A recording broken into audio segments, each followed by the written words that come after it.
It's beer o'clock on Real Ale Craft Beer. I'm with Peter, the master of Hobbit, and of course, Face Brewing Company, and Benjamin, who runs a meadery. Yeah, near the Riet. And he drives lime scooters. Yeah! I give you scooters. Today, we're going to be taking a look at, excuse the label, there's no label on this because Peter here I'm straight from the tank. Tapped it straight from the tank for me, and he brought it straight from Denmark. Well, we're in Denmark. Yeah, but from Aalborg. From Aalborg, so a 4-hour drive. This is the label, Flight of the Icarus, New England IPA, 7.2% ABV, and it has Citra, Mosaic, and Nelson hops. Yes, so Nelson Sullivan. So, Face Brewing Company. If any of you guys watching this might recognize this, it's because it's not the official artwork. It's just a pump clip, because this is the single cover for Iron Maiden's Flight of Icarus song. So it's a tribute to Iron Maiden. Is one of my favorite bands and one of the first bands I listened to when I got into metal. Yeah. And so yeah, New England IPA. But this is your best-selling beer at the brewery? It's our best-selling IPA.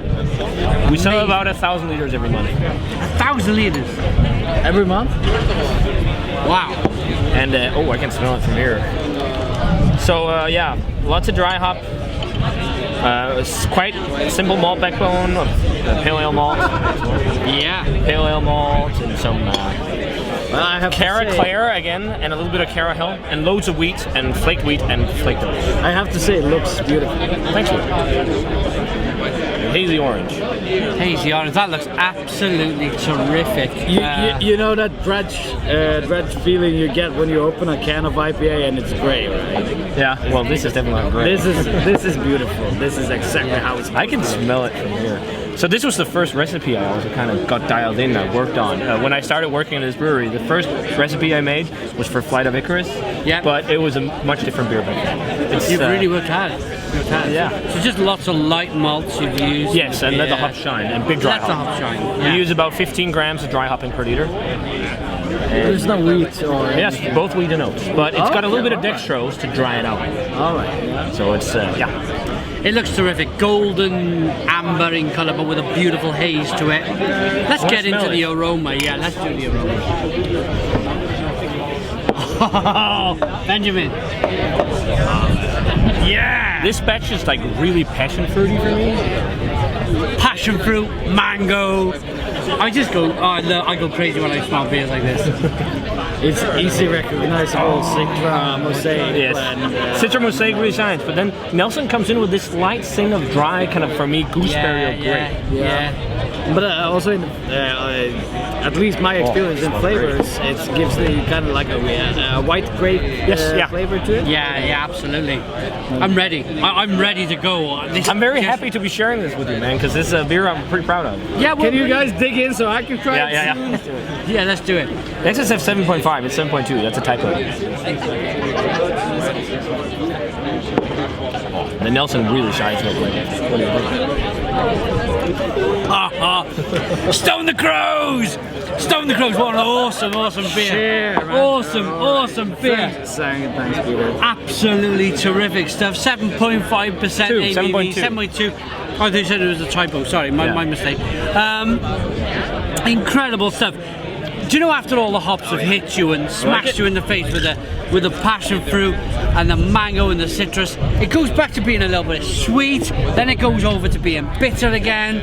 It has a little bit of bitterness, and that was also the idea. And the good dryness, so it makes you go in for another sip. You guys must be smashing the perfect sun beer. I mean, I couldn't imagine any beers, and I'm having the Warpings something repair badger thing here, 4.7. I would rather have this one. This is unbelievable beer. Yeah, we're at Warpigs. It's Hop Juice McKellar. I've never been here before. This is my first time in Denmark. Try it. Okay, what I want to say is I don't want to be over-excused for being excited, just for being in Denmark, just for meeting Peter. Let you have it in your hands. With Benjamin. It's not like I'm hyping up this review because I'm in the sunshine and there's beautiful people around me and I'm at a wonderful place. There's absolutely no hop burn at all. No, there's no hop on. This is perfect. A terrific example of a New England IPA. And a 7.2% ABV, you could almost call it a double New England IPA. Yeah, it's on the edge. Yeah? To me, as a craft beer nerd, the only thing that could compete with this would be if it was like a Foam Brewers or a Treehouse. Or the Half Trillium. Yeah, Hey, that is... with the yeast complexity as well as the talk about the yeast. This is So the yeast we use is White Labs Burlington Ale, but I kind of wanted to change it, but the thing is I can't really because it's what the beer is now. So we're using White Labs Burlington Ale. It's fermented at around 22 degrees. Do fermentation dry hopping for what people call biotransformation. And of course, English ale yeast, the old-fashioned one, J.W. Lee's. No. What's the whole story behind? Well, we don't have to get into that now. Well, there's many different English yeasts, but the thing is, the English yeasts produce lots of sweet, fruity esters, and when you combine that with hops at the same time during fermentation, something magically happens, which is what creates the New England IPA. Yeah, but I hear can't really do it with a clean American yeast, and it doesn't really flocculate. That's also why it's hazy. But I hear, just mention J.W. Lee's. I hear now that if you were to trace back all of these New England IPA yeasts, they trace back to J.W. Lee's. That's the story I've heard. I don't know. I don't know either. It's way too technical for me. But in terms of flavor, for me, I'm getting this one again. Loads of passion fruit, massive, sweet mango, sweet orange. Nelson really comes into play with that classic kind of dry white grape, as you said, Benjamin. Yeah, but also dry. some pineapple. Yeah, it's perfect. This is there's no flaws to this beer at all. No flaws. It's there's nothing to point fingers at. And this man brewed Juicy Simon at Leiterfield, so he knows his stuff. That was years ago, Simon. Yeah, but it nearly won last year at the Bergen Craft Beer Festival. I barely make any beers anymore, but I still know how to enjoy one.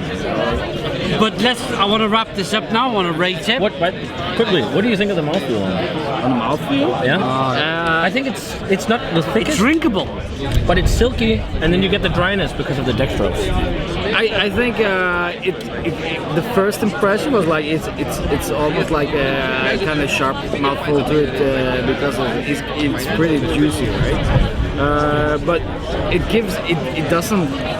it doesn't leave you lingering for more mouthfeel.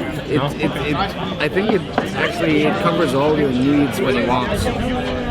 Something in the sun, and it's amazing. I've had beers, IPAs with more mouthfeel, but it doesn't lack it. It's good. It's good. I'm gonna just go straight into this now and say, and again, it's not because I'm excited for the Sun or Warpigs or Peter or Benjamin or Eirik beating Eirik or Denmark for the first time. This is genuinely a 10 out of 10. 10 out of 10. Stone the Crows beer from Real Ale Craft Beer.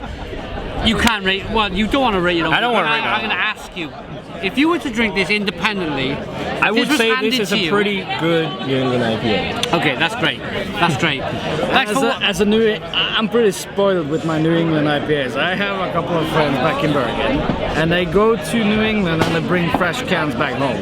Like they grab them straight from the canning line, and then we have a tasting as soon as they get home. Wow. And this is up there. Wow. This is up there. This is up there. Yeah, Absolutely up there. It is. Totally. I've had recently. I've had some Trillium from. They brewed a beer in New Zealand. Oh, with Garage, right? With Garage, yeah, I've had that beer. This is as good as that. Easily as good as that. Thank you, man. The other one was at the Half. They did a beer with Garage. Same thing. I mean, my viewers will hopefully agree that it's the same colour, it's the same look, and you've got to trust me on the flavour. It's the same flavour. It's absolutely terrific. So. 10 out of 10. Thanks for watching.